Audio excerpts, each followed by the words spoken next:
and public health, a climate issue, and a campaign finance issue. So we're extremely fortunate that our panel discussion, we're going to have some preeminent voices from the community level to experts in all these areas. And first, I'd like to bring up our filmmaker, director, producer, Steve Cowan, to hear a little bit about the making of the film. Please join us. And we're not going to do an intermission, so if you need to take a break, please feel free.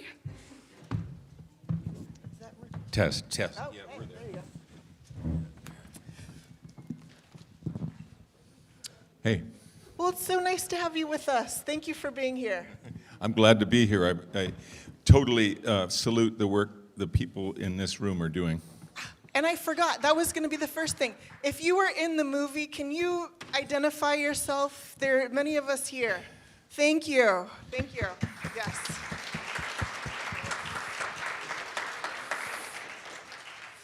Yes. You're fantastic, and this really showcased it. And we're going to get to have some of you speak after this, too. So, Steve. Yes, Phoebe. How did you end up here in southwestern Pennsylvania making this movie?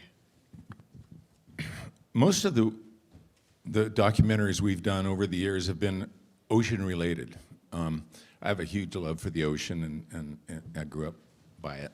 And so we did a bunch of films about ocean fisheries, having to do with destructive fishing practices, overfishing, et cetera. And we went all over the world. And on one of these trips, we were in the middle of the Pacific Ocean between Indonesia and the Philippines on a big ferry. We were just changing locations. And the cinematographer, Barry, I was asleep down on a bunk in a berth, and he came down and woke me up. It was morning.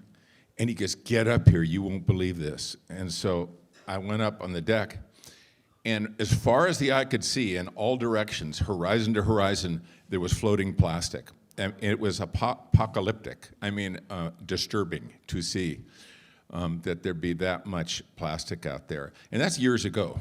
And so that made an impression. But as to how I ended up in Pennsylvania, again, one of these fisheries-related films we were working on, we ended up in the Gulf of Mexico, or whatever you want to call that Gulf these days, on shrimp boats with shrimp fishermen who are trying to shrimp in a less destructive way, catching sea turtles, et cetera. And while out there, these shrimp fishermen told us about this dead zone that develops every year there from all of the fertilizers and chemical pesticides coming down the Mississippi River into the Gulf. So we thought we'd go upriver and meet some of these farmers that are growing these commodity crops, which is millions of acres growing corn and soybeans and wheat. These are commodity crops, which means they're subsidized. So these farmers get subsidy checks, generous subsidy checks to grow this stuff. And they're sort of caught in a catch-22 because in order to qualify for the subsidies, they have to get crop insurance. And to get crop insurance, they have to use chemicals. So a lot of them would like to operate organically, but they can't. You know, they've got combines that are worth $500,000 and more. And so they're sort of caught. And these subsidies are created in the federal farm bill that gets renewed every 4 years or so. So we went upstream again, so to speak, to Washington, D.C. to meet some of these members of Congress that sit on the ag committees in the House and the Senate who basically make the farm bill. They write it. And it didn't take us long, again, through opensecrets.org and as a database, to see that these particular members who write the farm bill get the bulk of their election campaign money from agribusiness and agrochemical business. And so that sort of like informed us of how things work. And so with plastic, all the plastic that's going out into the ocean, we went up the same river, and stopping first in Louisiana, where there's a lot of ethane crackers making plastic, these huge petrochemical facilities that are basically owned by transnational corporations and who were lured there by the offer of subsidies. In this case, it's tax breaks. We went further upstream to the Ohio River into Pennsylvania and saw where the Shell plant was being built. And we went, as you could see in the film, we went and talked to some of the legislators and lobbyists who championed and enabled the whole thing. And it didn't take much digging to see where their money comes from. So that's how we ended up here. Wonderful. And this was a festival version. How is it different from what is going to air on public television? Yeah, because in large part because of the election and the outcome of it, I kind of got to be careful what I say here. Is anyone out there from PBS? No. This is being recorded, so. Yeah, okay. Well, here's the thing. They're caught in a bind because they're afraid of getting their funding cut, PBS, NPR, if they're perceived as allowing primetime airplay of a film that would be interpreted as advocacy.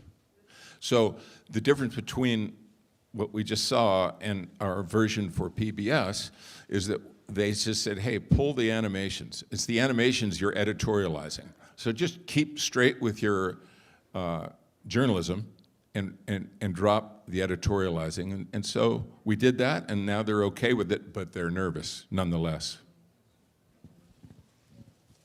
Thank you. Was there, what was that? Okay. Oh, the animation. Oh, they're saying the animations were great. Great, yeah, I think they're great too. Headgear Animation in Toronto did the visuals, and a guy named Travis McGrain, who I'm in a band with in Oregon, who's a gifted songwriter and performer, he did all the music. Was there anything that surprised you about filming here in Pennsylvania as you were making it? Well, guys like Mike Terrie, I mean, just seeing some of this footage, we didn't actually, well, in some cases we had cameras in the House and in the Senate in Harrisburg, but a lot of that where these politicians are holding forth about the benefits of agrochemical and plastic, or not agrochemical, but petrochemical and plastic. That's what surprised me, is that they were just pretending, turning a deaf ear to everybody else, you know, and they're really. When I talk to them, I would say, I even brought up their funding. I'd say, well, hey, you get a huge hunk of your funding from natural gas or petrochemical, and typically they would say, oh, that doesn't affect my vote a bit, you know. This is for jobs. This is for jobs. This is for the people. I mean, so that they're kind of stuck in that. Whether they're sincere or not, I think some can be, but they're still sort of head in the mud. They're not looking at the big picture, and that surprised me. What do you hope comes from this film? Well, I'm hoping they don't pull it off the air, but I'm hoping that it energizes people to get involved. I mean, like some of the people in the film saying, basically, as in France, there's legislation to at least deal with the policy side of things. You know, this dumb policy that creates these problems. And so I'm hoping that citizens get more involved. Well, speaking of citizens, yes, thank you. Thanks for making the film. Yo. Stay here. Yeah. Thanks for making the film. Speaking of citizens getting more involved, we have some amazing panelists to add to the discussion. How about let's have you come on over. Oops, sorry. Or stay there. That's fine Terrie, too. get up here. Yeah. Terrie. And Yep. Matt is Nope. going to introduce our panelists one by one. Yeah. Well, one more round of applause for Steve for all of his excellent work. Thank you. Thank you so much for that. And please stay with the panel and participate in the conversation. Sure. So we are fortunate to have distinguished panelists who have appeared in the film and have been active with us here in southwestern Pennsylvania working on a lot of these issues. So I'm going to call the panel up, do a brief introduction, and then we'll have some Q&A with the panelists, and then there will be time for Q&A with the audience as well, too. So start thinking of some good questions. So first I'd like to welcome, and by the way, everyone, please be careful coming up on the stage here, Dr. Ned Ketyer, who is a pediatrician and president of Physicians for Social Responsibility Pennsylvania. He is a resident of Washington County, the most heavily fracked county in the Commonwealth. Ned is a member of the American Academy of Pediatrics Council on Environmental Health and Climate Change. He recently joined a newly formed group called PSNAP, which stands for Physician and Scientist Network Addressing Plastic and Health, to help educate health providers and the public about this urgent public health issue. So welcome, Dr. Ned. Thank you for joining. Next, I'd like to invite Terrie Baumgartner. Terrie has devoted much of her life to protecting the health and environment of communities in Beaver County. She's been an outreach organizer for Clean Air Council for the past 5 years and is a founding board member of Beaver County Marcellus Awareness Community BCMAC. Thank you, Terrie, for being here tonight. And next, I'd like to invite Dr. Terry Collins. He's originally from New Zealand. Dr. Collins is a pioneer of sustainability science at Carnegie Mellon. He is the Teresa Hines Professor of Green Chemistry and the Director of the Institute for Green Science at Carnegie Mellon. Dr. Collins is a pioneer who created the first university course in green chemistry. He was the first scientist invited to advise on the Global Plastics Treaty. He's an entrepreneur working towards a plastic-free future. So thank you very much, Terrie. And then Larry Schweiger. He is the chair of the board of the Climate Reality Action Fund and helped found Climate Reality Project with Vice President Al Gore. He's the former president and CEO of the National Wildlife Federation, the former president and CEO of Penn Future, and the former head of the Western Pennsylvania Conservancy. So what an incredible panel, and thank you so much for being here. So what I'd like to do is start with some very sort of like tangible things to get us kicked off. So I would like to start with Terrie Baumgartner and ask, you were there when they announced the plastic plant and were doing organizing for BCMAC for the public hearings. What was it like at the time that got you started in this work, and what were some of the things that you did? And there's a mic here. You have to pass that. Okay. Goodness, we've got 14 years of history here, and I'm thinking about that $1.65 billion. I'm thinking about, what we didn't get with it, what we are getting with it. What we didn't get with the jobs, promises of jobs and economic prosperity and economic growth. We have Orvie reports that have disproved that soundly now.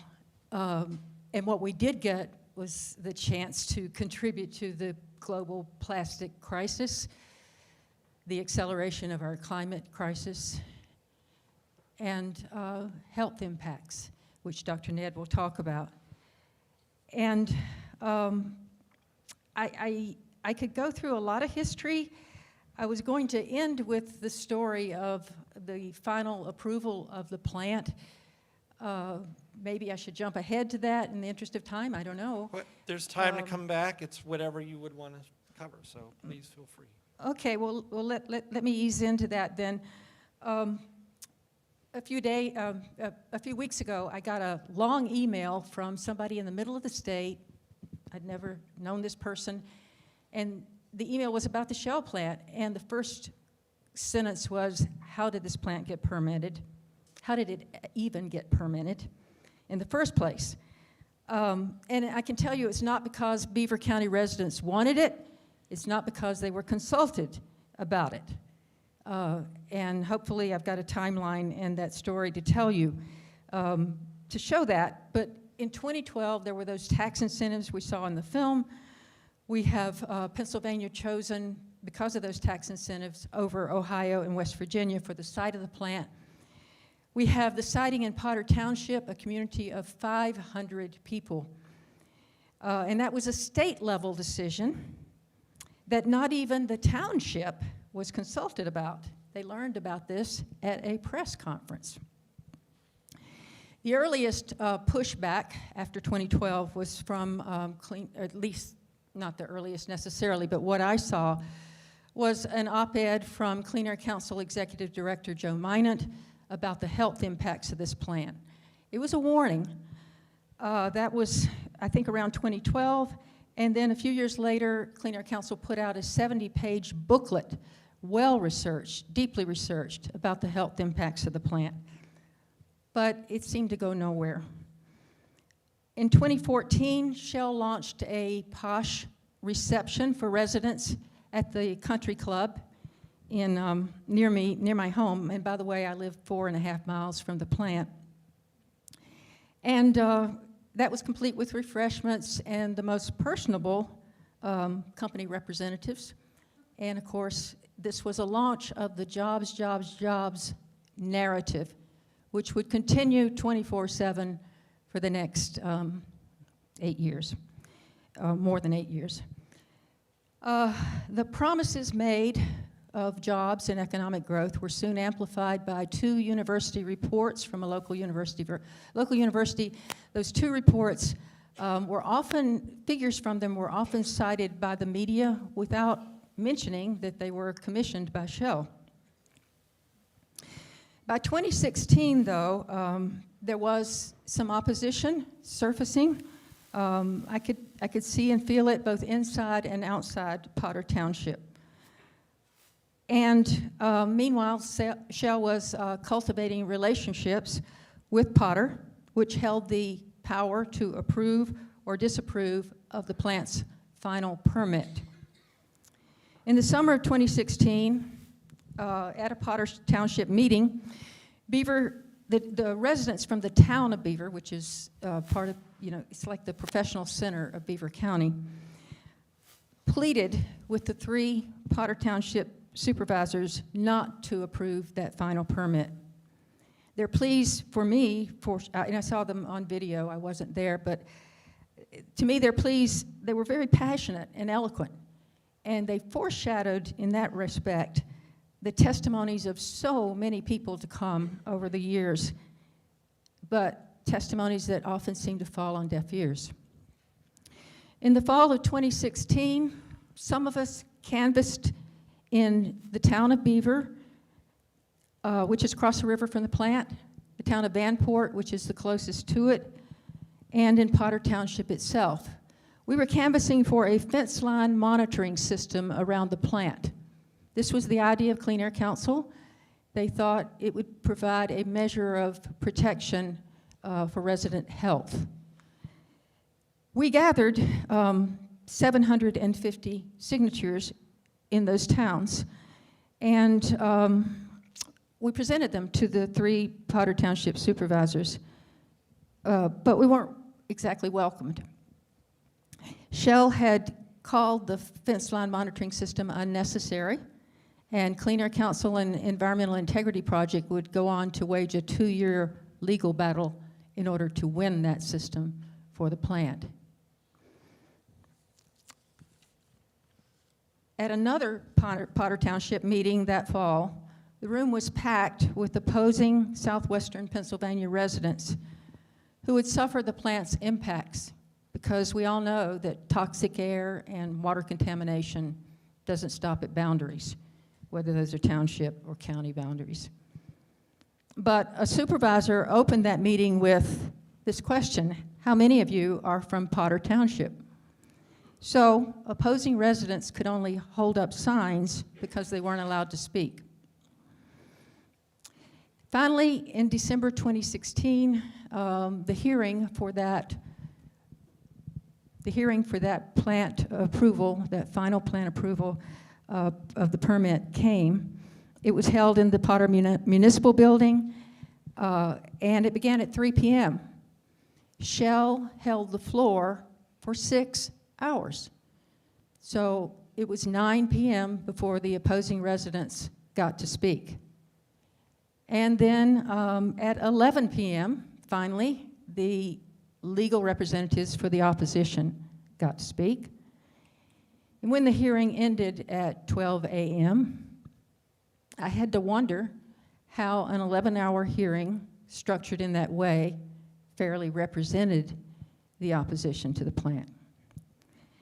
That was the first of many experiences that would show me the impact of corporate power on state and local governance, and you can, of course, see it in this terrific film. Thanks, Terrie. So you talked about some of the health concerns about the Shell plant. Dr. Ned, you've done a lot of work talking about the health impacts of what it's like for residents to live in the proximity of any oil and gas infrastructure. And maybe you have some things you can share with us about some of the health concerns that people should know about. Thanks, Matt. I just want to, first of all, just reflect back on that film and just how tremendous a film it was. So thank you, Steve. Really well done. Look, I'm a pediatrician. Maybe you're a pediatrician once upon a time. The one thing about me is I don't really compromise on health. I don't think you would want to take your kids to a pediatrician who compromised on health. But we saw a lot of compromising in this film, didn't we? We saw politicians compromising health for jobs, for money, for progress. But there's no job that's worth supporting if it directly threatens the health of your kids and my kids and all kids. And unfortunately, our politicians don't speak the language of science, and they certainly don't respect our health. And that's a problem because there's no secret that fracking for ethane and methane, which are the building blocks of plastic, there's no secret that that is polluting. And we know beyond a reasonable doubt that fracking for oil and gas and cracking for polyethylene scars the landscape, degrades the environment, contaminates the air and water and soil that all of us share. We know that it accelerates climate change. We know that it threatens the health of wildlife and aquatic creatures, of farm animals and even family pets. And we know that fracking and cracking makes people sick. We know this. This is not debatable. It's not controversial to say that.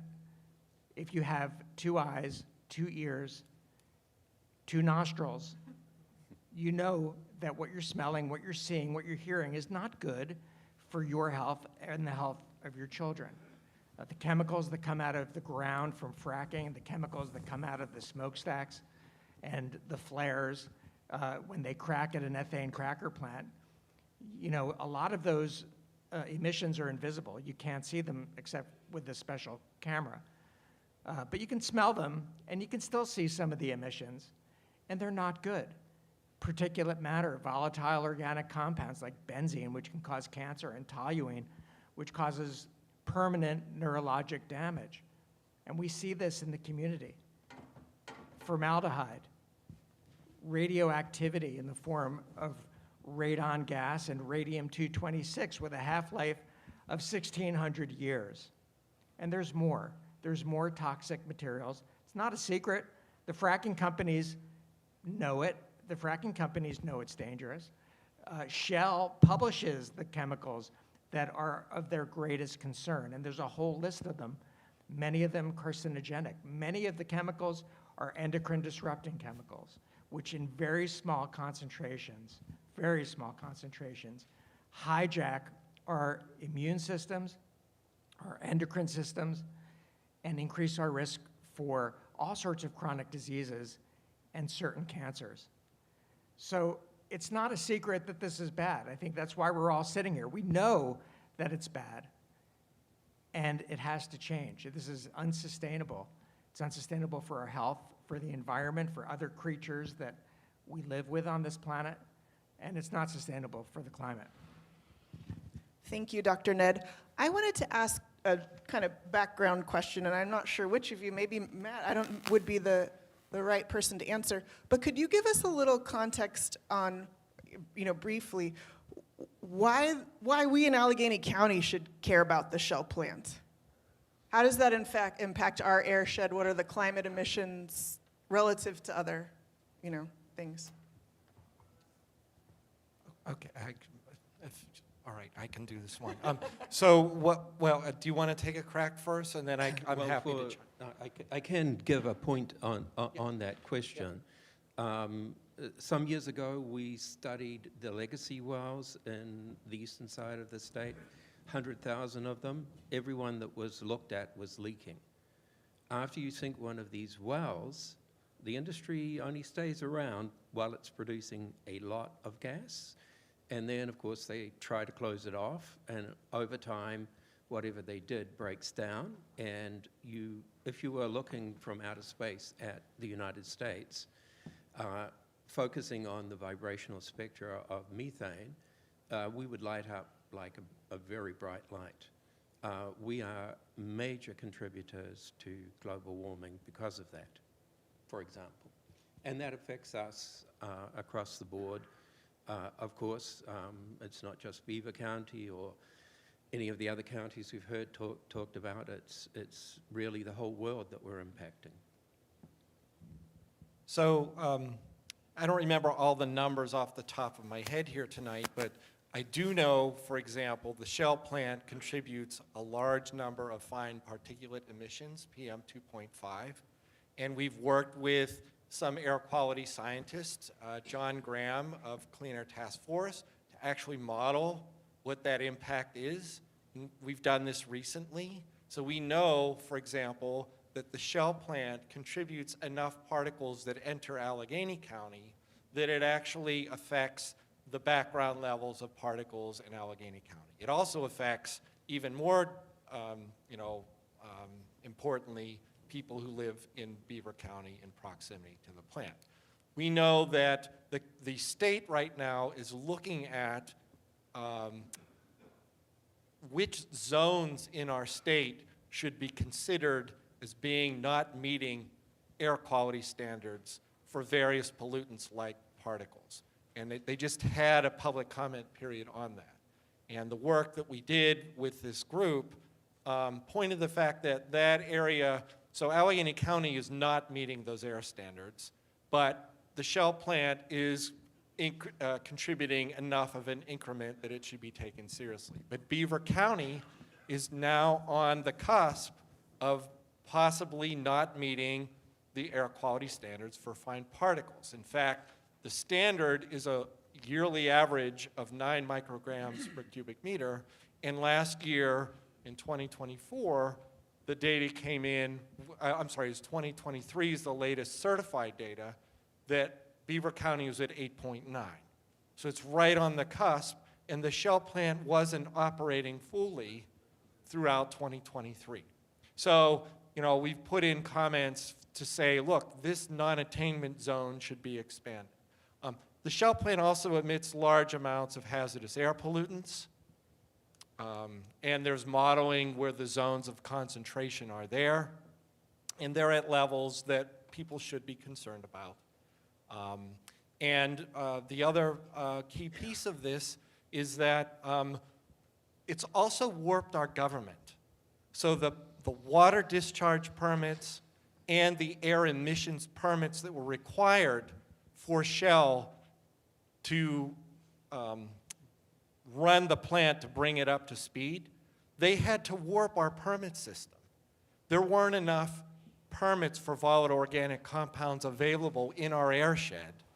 And so they pushed the state government, the DEP, to allow the substitution of nitrogen oxide emission permits for VOC permits. That's not how the trading system's supposed to work, but they warped that.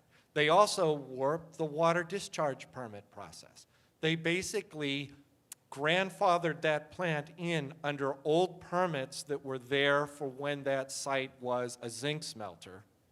And the reason why they wanted to do that was because if they could grandfather them in, the emission levels were higher than what the more updated standards for discharges in rivers and streams are.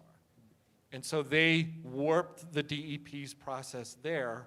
And so all of this affects, you know, our airshed here in Allegheny County and in all in southwestern Pennsylvania. So I don't know if that's Thank you. what Yes. you were asking for. Well, and that dovetails into one of the major themes of the movie was the undue influence of money in our government systems. And Larry Schweiger, among your many other accomplishments, you've written an entire book on the climate crisis. You wrote it 4 or 5 years ago on climate crisis and corrupt politics. Would you like to respond to any of this? Well, first of all, I'd like to share a story to give you some hope about the future.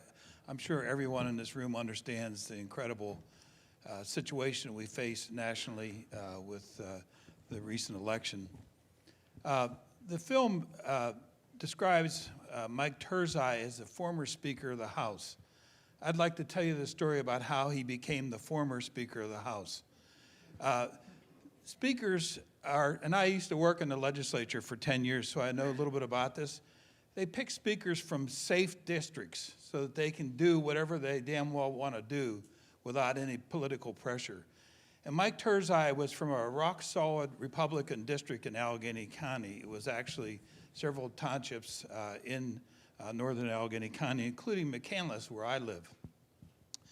So Terrie does the deal. He gets all this money, and incidentally, a lot more than what shows up, because he has several PACs that are pumping money into lawmakers. And he's the guy that divvies up the money to the people who are going to vote for this nonsense. So anyway, Terrie also took a check for $60,000 from a large company that we all know that wanted to build a large shopping center in McCandless. And this company gave him the money. He then got all of his cronies in Allegheny County, McCandless Township, to work on this deal of putting in a new Walmart on a 2-lane highway right next to North Park. And so we organized an effort to challenge this, and I talked my daughter into running for one of the key offices in the township, and my other daughter fought it over in her township. At any rate, we ended up flipping the entire McCandless Township to such a degree. In fact, Terrie spent probably $20,000 or more to try to defeat my daughter against his chief of staff, who worked for him about 10 years. And he found a photograph of Al Gore with my daughter, because our families have been friends since they were little. And anyway, he took this photograph of my daughter and Al and darkened it down so it looked really very suspicious. And at any rate, I called Al up and I told him about it. He said, "I hope I don't hurt your daughter." I said, "I don't know, we'll see."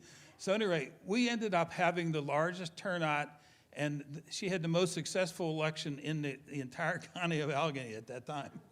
And so Terrie gets a clear message, because all the candidates that he was backing all lost. And he got the message from the most populous township in his district that he was in trouble. And so he decided to not run again and ended up working for a gas company, which we all knew was going to happen. But anyway, that's how we beat Terrie. And the point that I want to make is that we need to march in the streets, but we also need to register the people to vote. We also need to be knocking on doors. We need to turn around this country, and the only way to do that is at the local level. And so I would challenge each and every one of you to be a part of this fight that we have going forward to save this democracy and to deal with the plastic pollution and the climate pollution that we're dealing with. Thank you. That's great. So, Dr. Collins, so can you talk about why the petrochemical system is not sustainable, what's so wrong about it, and what are some alternatives for us? Well, I'd like to start also with an optimistic story, if I may, and I'll circle around specifically to that question. So I teach chemistry and sustainability at Carnegie Mellon University, and what I ask the students to do is to read epic books that are appropriate to sustainability. Often they're about corporate corruption that ends up killing people on mass scale. They're also about things, Our Stolen Future, about endocrine disruption, something that everybody everywhere should know about, and another thing we need to escape. About the rapid decline in sperm count in the human population. And then I ask them, well, what do you think about it? And then I personally grade the essays. And the one thing I can say about us is we're a healthy species in the sense of the brilliance of the students in, first of all, their concern, their reactions, and what they hope for that they can contribute to fixing the problems. So then, when you really look from this perspective, if we don't solve these problems, our civilization dies. When it comes to endocrine disruption, our species is going to be massively curtailed. We're losing mean sperm count in highly chemicalized societies like the United States, more than 1% per year. So if you look from 1973 till 2011, we lost over 50% of mean sperm count.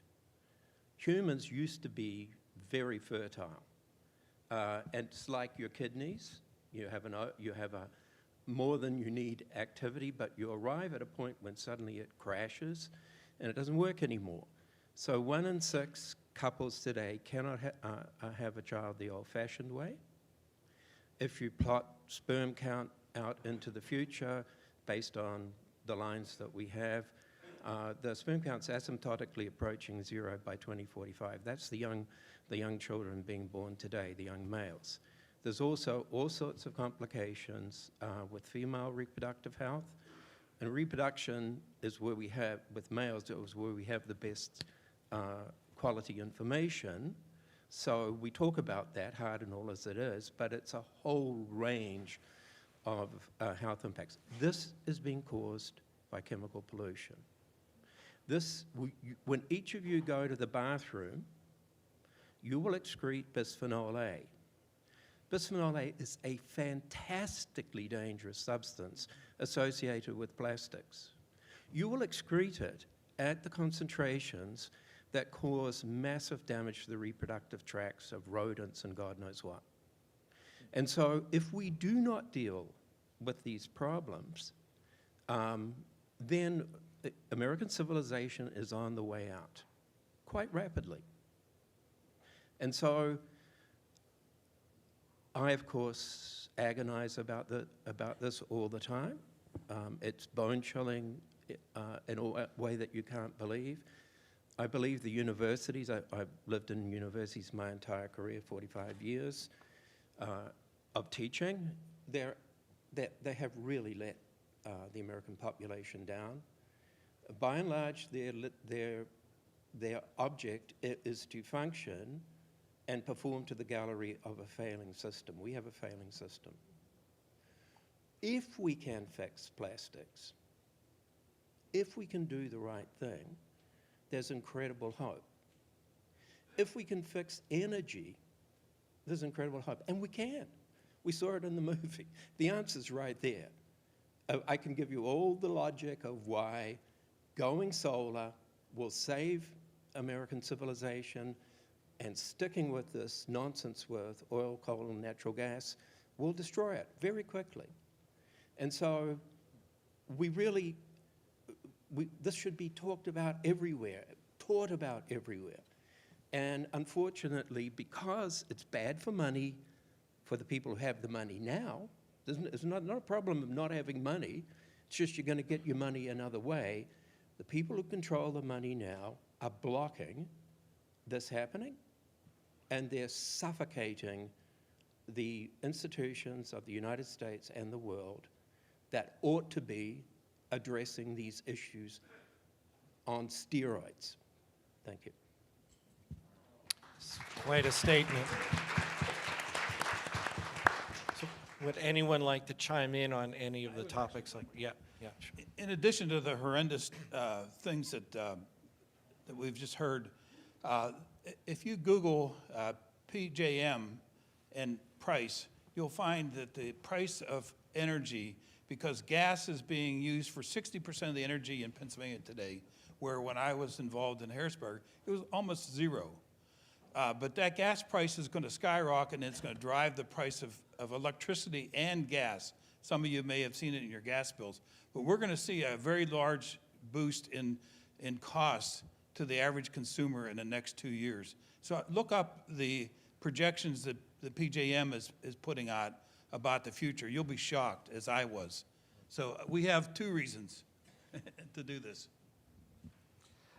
Yeah, I just want to say that I talked a little bit about fracking, which is the cradle of plastic in our lives. I talked about cracking, which is the manufacture of the nurdles that then go to plastics plants. But let's talk about plastic and how plastic is poisoning us. We've heard about endocrine disruption. Plastic affects us in 2 ways. One of them is physical, the other is chemical. Physically, in the last 5 years, researchers have found microplastics, which are tiny bits of plastic under 5 millimeters. They have found microplastics everywhere they look in the human body, in every organ, including the brain and the heart and the placenta. They've even found plastic in babies' first stools, which shows us that babies are being born pre-polluted. Then there's the chemical poisoning that's happening. Plastics are made with a variety. In fact, there are 16,000 chemicals associated with plastics. Only a handful are not toxic. In fact, most of them, they don't even know if they're toxic or not. And a full quarter of the chemicals used in plastics are highly toxic, some of them carcinogenic, as I mentioned, and some as endocrine disruptors. These chemicals are at very low concentrations, affecting our reproductive systems as we speak, as Terrie just mentioned, the decline of fertility, the decline of sperm counts. Cancer rates, chronic illnesses are increasing in the United States in the past 35 years. And why do I mention 35 years? Since 1990, humans have created more than 75% of all the plastic ever made has been in the past 35 years. So, Steve, you mentioned the Philippines. I lived in the Philippines for 3 years in the early 80s. They didn't have plastic pollution back then. This is all in my adult lifetime. So for the young folks sitting here looking at me and people of my generation, yeah, we kind of blew it.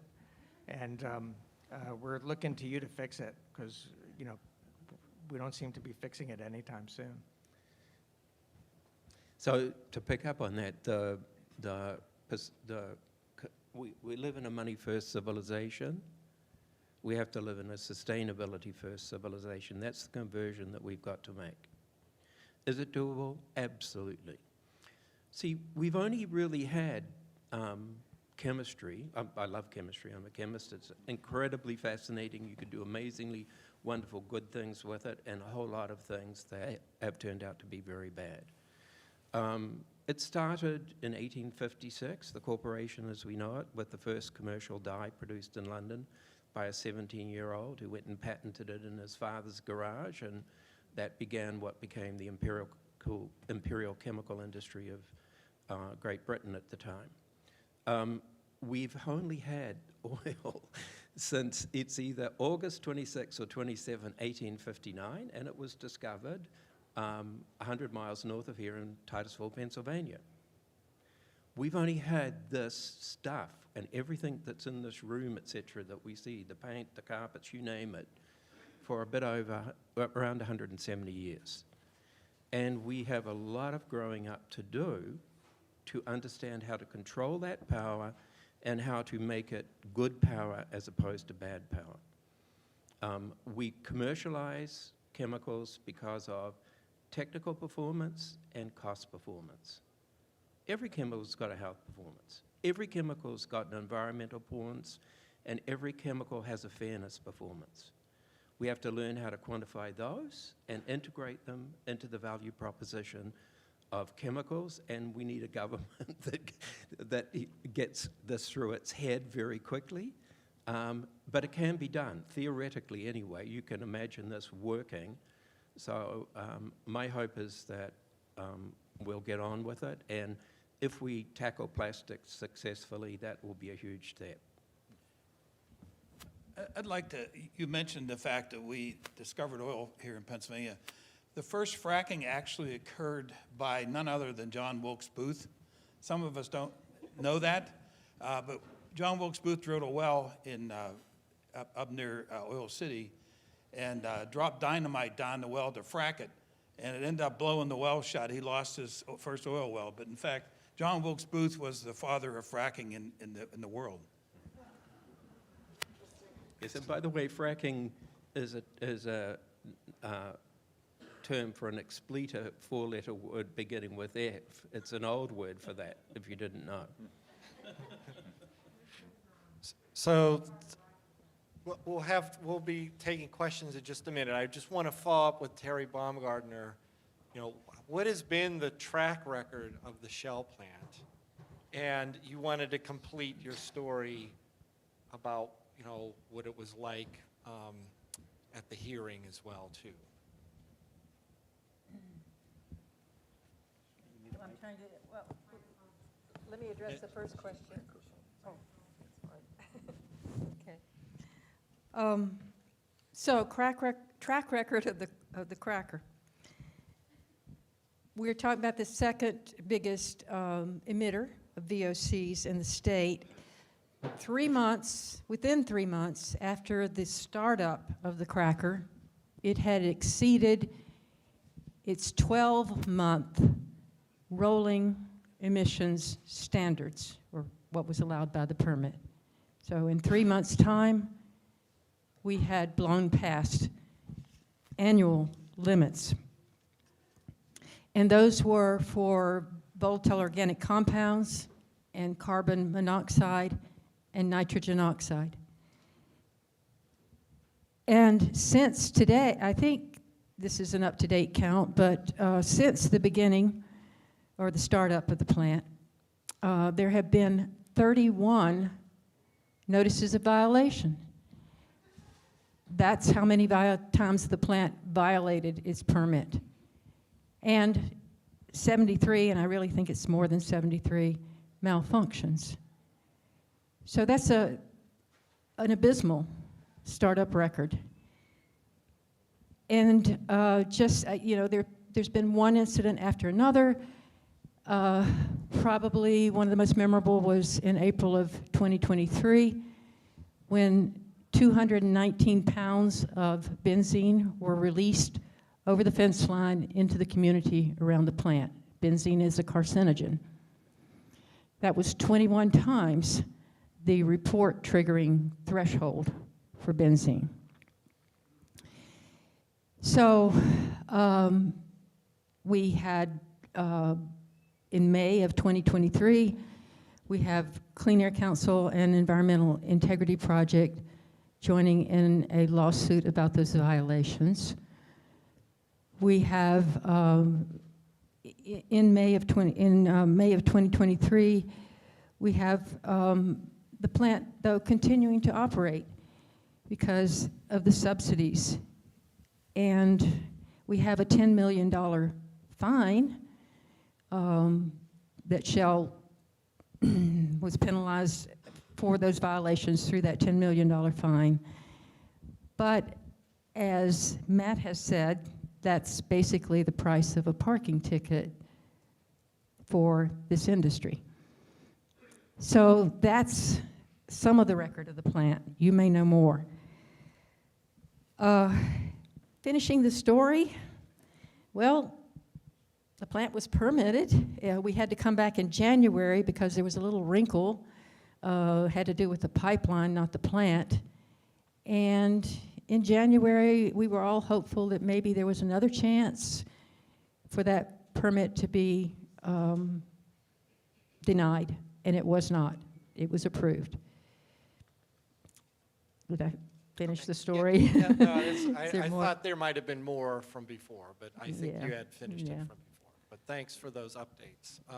There's more to this story, but we'll come to that for what people can do before you leave here tonight and going forward. So we don't want to leave people in a position where you feel like you can't do anything, because there is a lot that you can do. So we'll be following up on that in a second. But we do want to open up the Q&A to the audience. You may have some good questions for our amazing panelists here. So who would like to ask a question? Here, let me go first. In that permitting process, I don't need a mic. In that permit process, is there anything as improbable or impossible that it may seem, is there any part of the permit that allows for it to be simply revoked by law?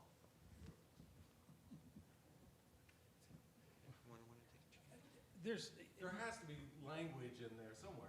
Well, the law, if I might use the mic here, the law, but whether you're looking at the clean water law or the clean air waters, if you have enough violations, they can be penalized. But it requires the state of Pennsylvania and others to be diligent in monitoring and tracking and making the case for a permit revocation. It's harder. You're going to end up probably getting more fines than you will anything else. That's generally how these things play out. But it is technically possible to revoke your permit. Yeah, and social license as well, too. I mean, part of what Shell has done by having all these violations and being fined and being constantly in the news is the community support has significantly eroded over time, to the point where actually they replaced all of their North American, Western Pennsylvania staff. And, well, Phoebe can comment on this, about what the new Shell person said at a public meeting at the Carnegie Science Center. It was something along the lines of, we're here now, you have to deal with us. It wasn't like, oh, we're going to try to meet you halfway, or no, it's like, we're here now, you have to deal with us. A complete kind of about-face of the sunny presentation that was provided, you know, during the public hearing, during the permit process. I'll just add that from the beginning, Shell said it was going to be a good neighbor. Some people have said, if you don't like the plant, you should just move. I don't think that's really fair. As for policy, I'd like to see us do something to tie the subsidies that go to this industry to compliance. That tie needs to be stronger. Something needs to happen at that policy level. Yeah, go ahead. I feel this huge disconnect. This has been a fabulous program. We have the evidence, we have the knowledge, we have the science, we have the medicine, we have the illness. And we, in the last month, I imagine everybody in this room is of the relatively same political persuasion. You know, they'll be good neighbors. I mean, what are we talking about in terms of political clout? It's not our knowledge. My knowledge is missing, but your knowledge and the knowledge of the world isn't missing. But in terms of having the political clout of prevailing in a society which is on the rule of law is on the verge of collapsing. Things can be tied up forever, but the optimism, I would love to hear, it's not how smart we are, it's how ethical we are as a people, all of us, somehow we're not making the difference. And I don't ask miracles from you to say, here's how you do it, Maggie.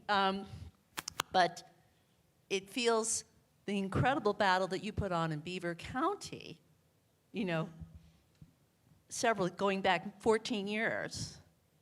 What would you do today to do that? Oh, my goodness.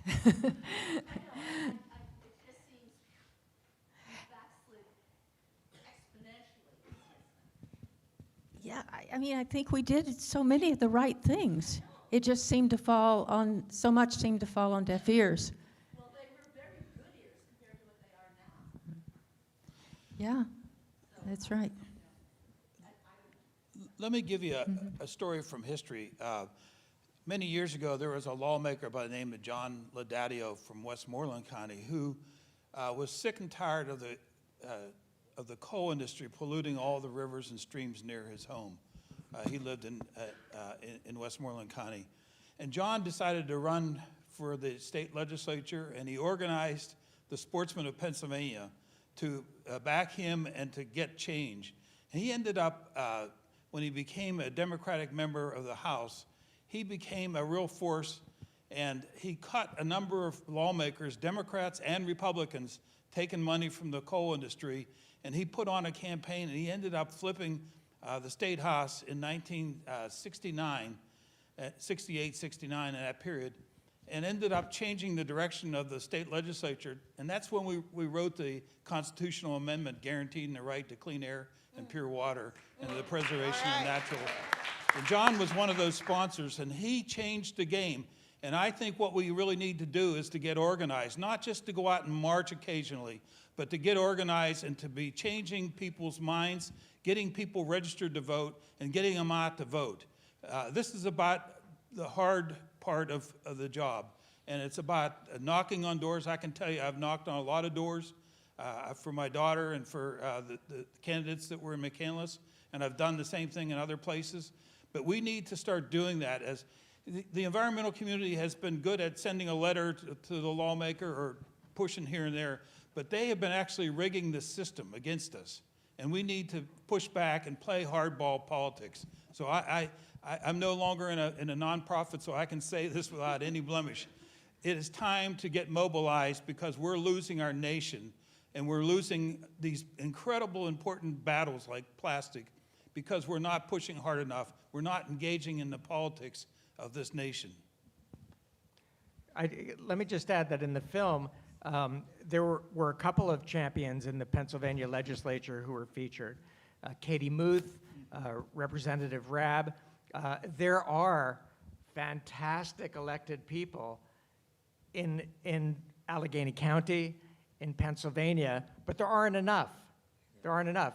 A lot of us, understand the science. A lot of us understand the predicament we're in, but not enough of us do. So we all have to get out.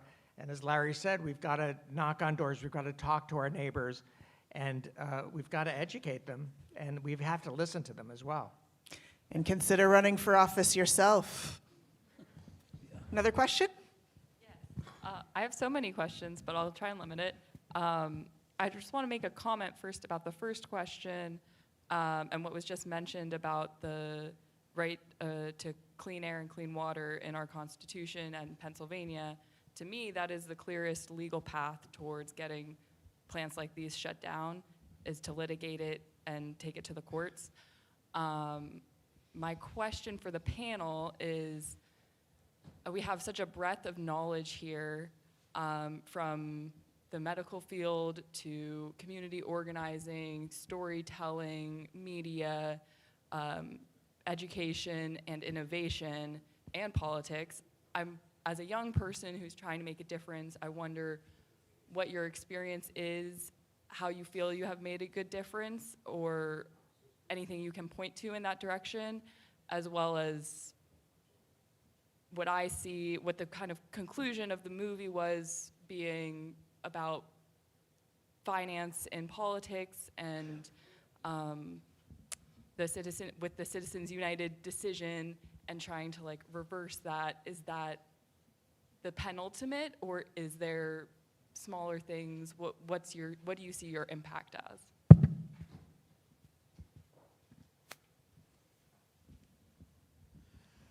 Let me share a personal story. Back when the BP oil spill occurred in the Gulf of Mexico, I flew down there literally within 24 hours of the spill, and was I rented all I was with National Wildlife at the time. We rented all the vessels who were normally out fishing. They couldn't go out to fish because of the pollution. So we hired all the crews to take out the media to show you what was going on in the Gulf. And I later had an opportunity to testify before Congress to take the oil spill penalties that BP spent and put those towards cleaning up the Gulf of Mexico, that dead zone that you talked about. And we ended up getting it done. Mary Landrieu was our chief sponsor. She was the senator from Louisiana. And Mary was always she always voted for the oil industry at every turn. But we convinced her to do this, and she ended up losing her election over this effort that she diverted the money from the oil pollution fund into the cleanup of the Gulf of Mexico. But we are currently working in that region now to clean up the spills and clean up the problems that are there. But the battle is not over.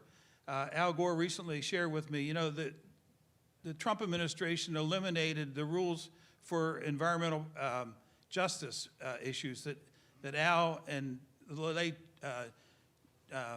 Senator or Congressman from the South, John, I'm blanking on his last name at this moment.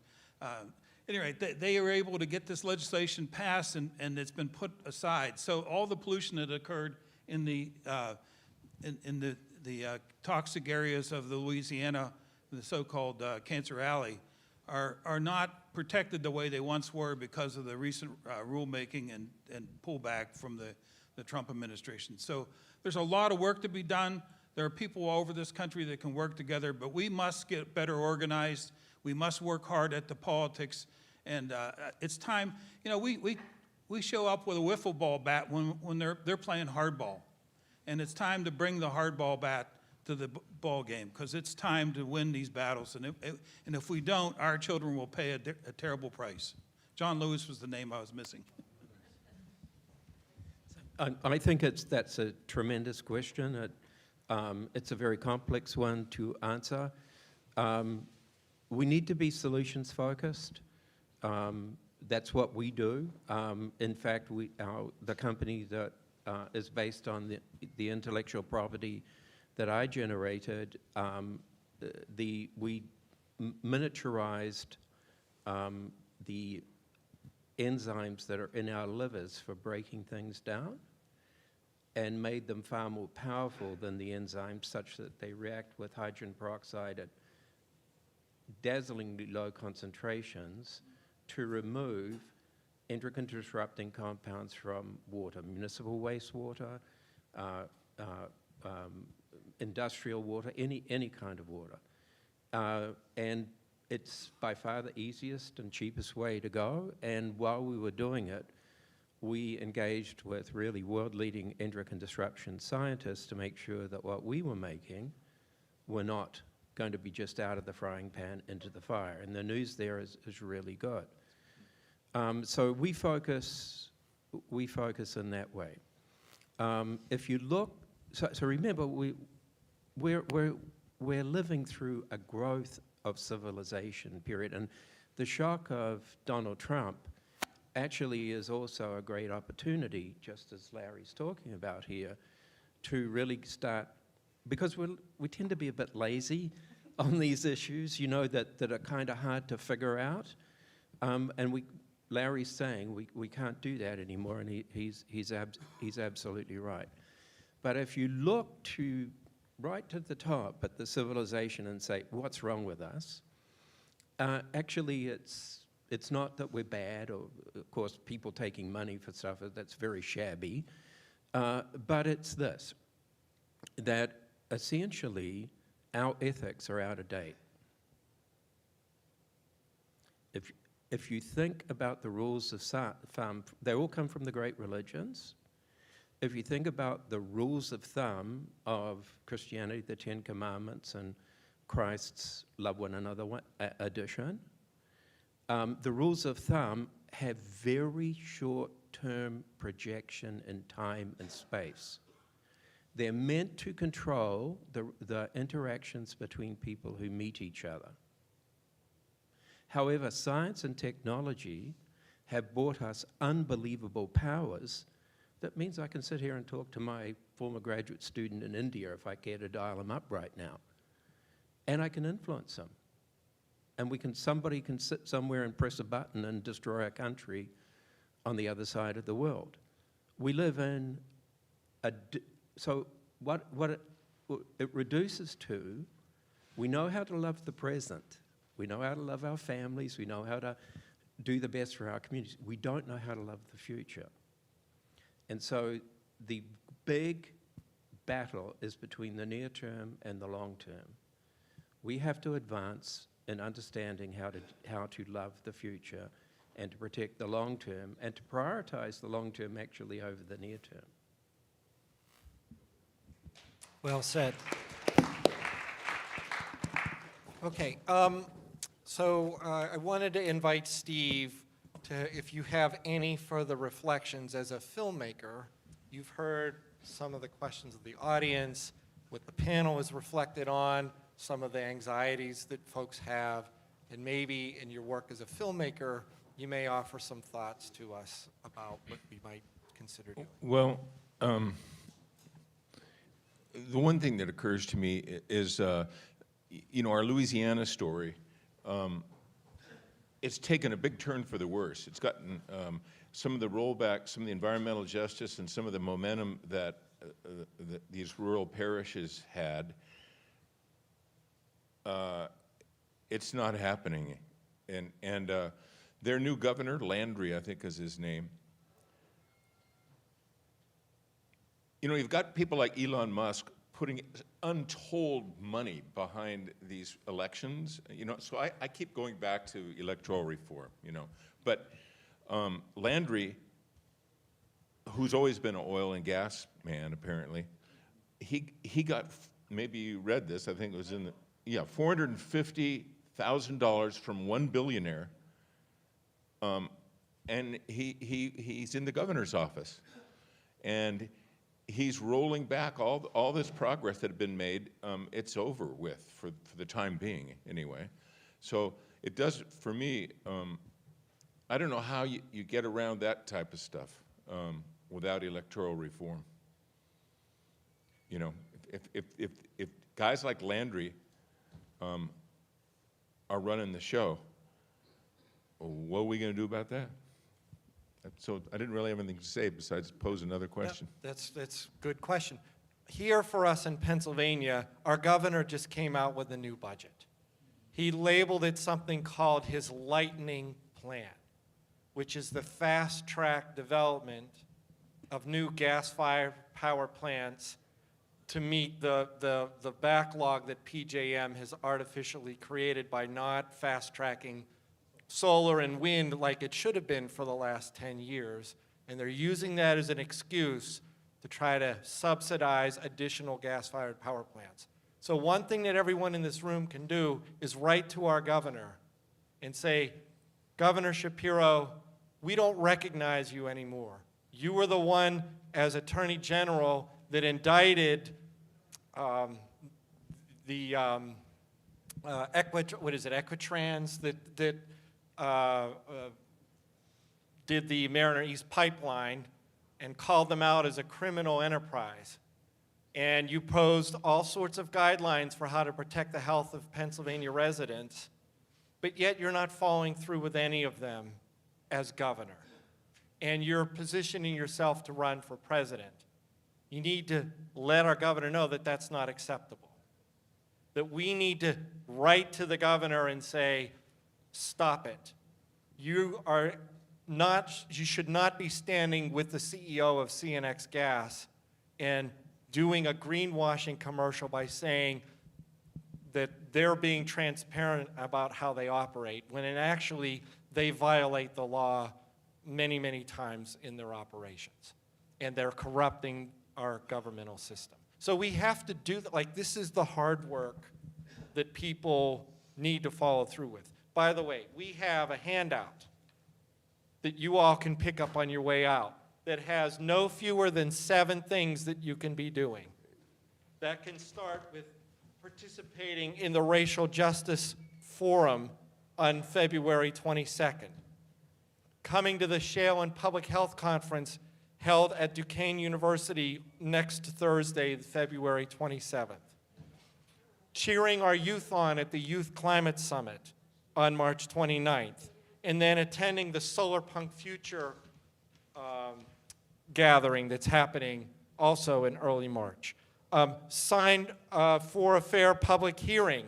You can sign up for doing that. You can join BCMAC, the organization that Terrie helped found, and get lined up to give testimony because Shell has to renew their installation permits in May, and they need to ask for Title V operating permits in August. There's still a chance for people to show up and fight it and ask our DEP to say, don't give them that permit because they've broken their past permits so many times. You can tell Congress to stand up for itself. I think that's probably the number one thing. Our first branch of government is not doing its job right now. They're nowhere to be heard or seen right now. They're allowing the executive branch to run roughshod. Write to your congressperson and say, we want to hear from you. We want to see you stand up to what's going on there. And then stop Trump's plans to tear down the EPA. There's a link and a QR code to get a message sent to protect our EPA from the onslaught that's happening. And then there's a petition here in Allegheny County. We're lucky to have a local health regulator. Okay, there's a brand new board, a new board of health director who's motivated to protect our health.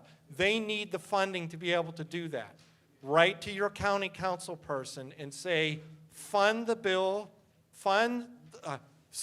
pass the ordinance that will allow the proper funding of our health department by charging the polluters the right fees for their permits. So there's a lot that we can be doing just in the next couple of days, and we can build from there.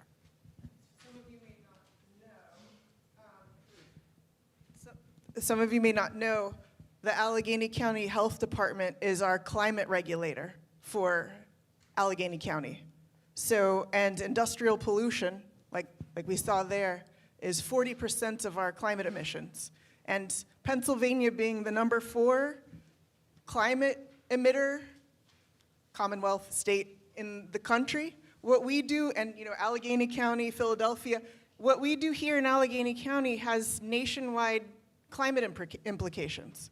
So that writing to our Allegheny County Health, or supporting the Allegheny Health Department, has broad sweeping climate implications and public health implications. And if everyone here could turn out for public comments for the Shell permits that are coming up in April and July, follow BCMAC.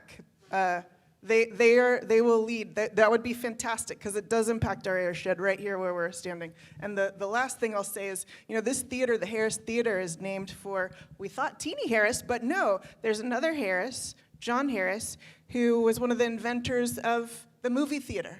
They called it the Nickelodeon, and the very first one, commercial movie theater, was a couple blocks from here. So this region has a history of innovation.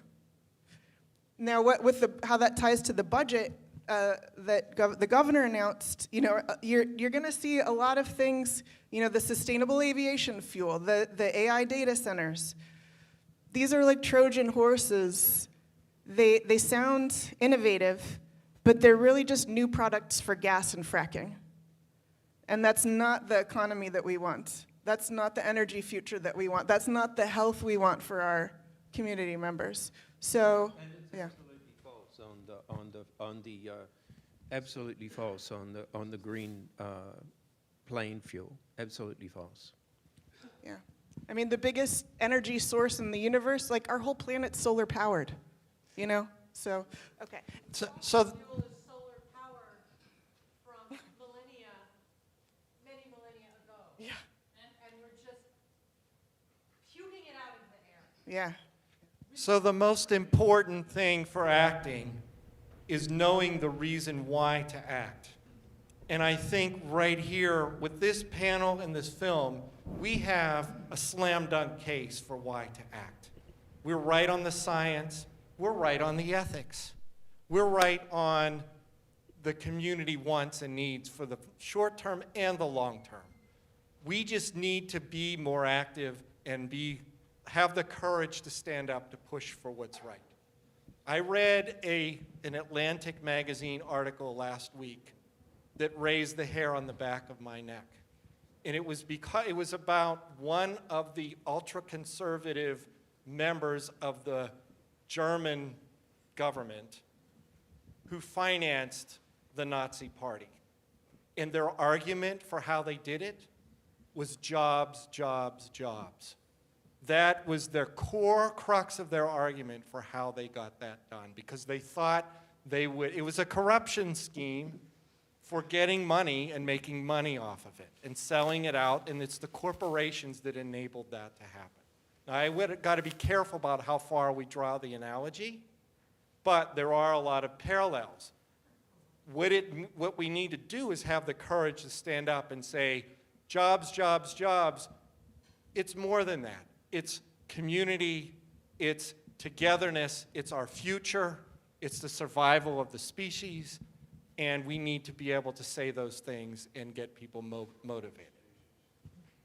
Can we run the slideshow again? Yes, thank you. Thank you. So with that, I'll go ahead, Terrie, and then we're going to wrap up. I was just going to say it'd be great if when this film comes out on PBS, if everybody here could have a watch party. Yeah. We'll Spread the help word. organize that. Yeah.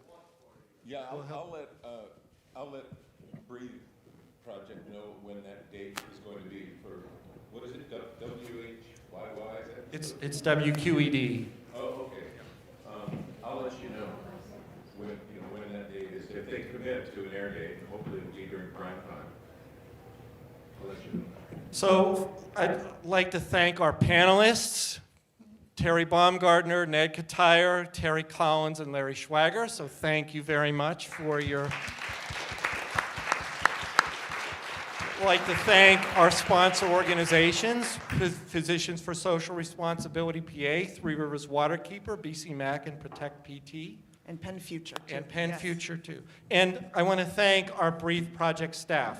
Thank you. Phoebe, of course, and then Deb, and we have Ashlyn here, Joe, we've got Emily and Maxwell, and Natisha. So thank you to the Breathe Project team. And me, thanks. And then thanks to the Harris Theater and to, of course, Steve Cowan and Habitat Media. And we have a member of our county council here tonight who wants to say something, so thank you.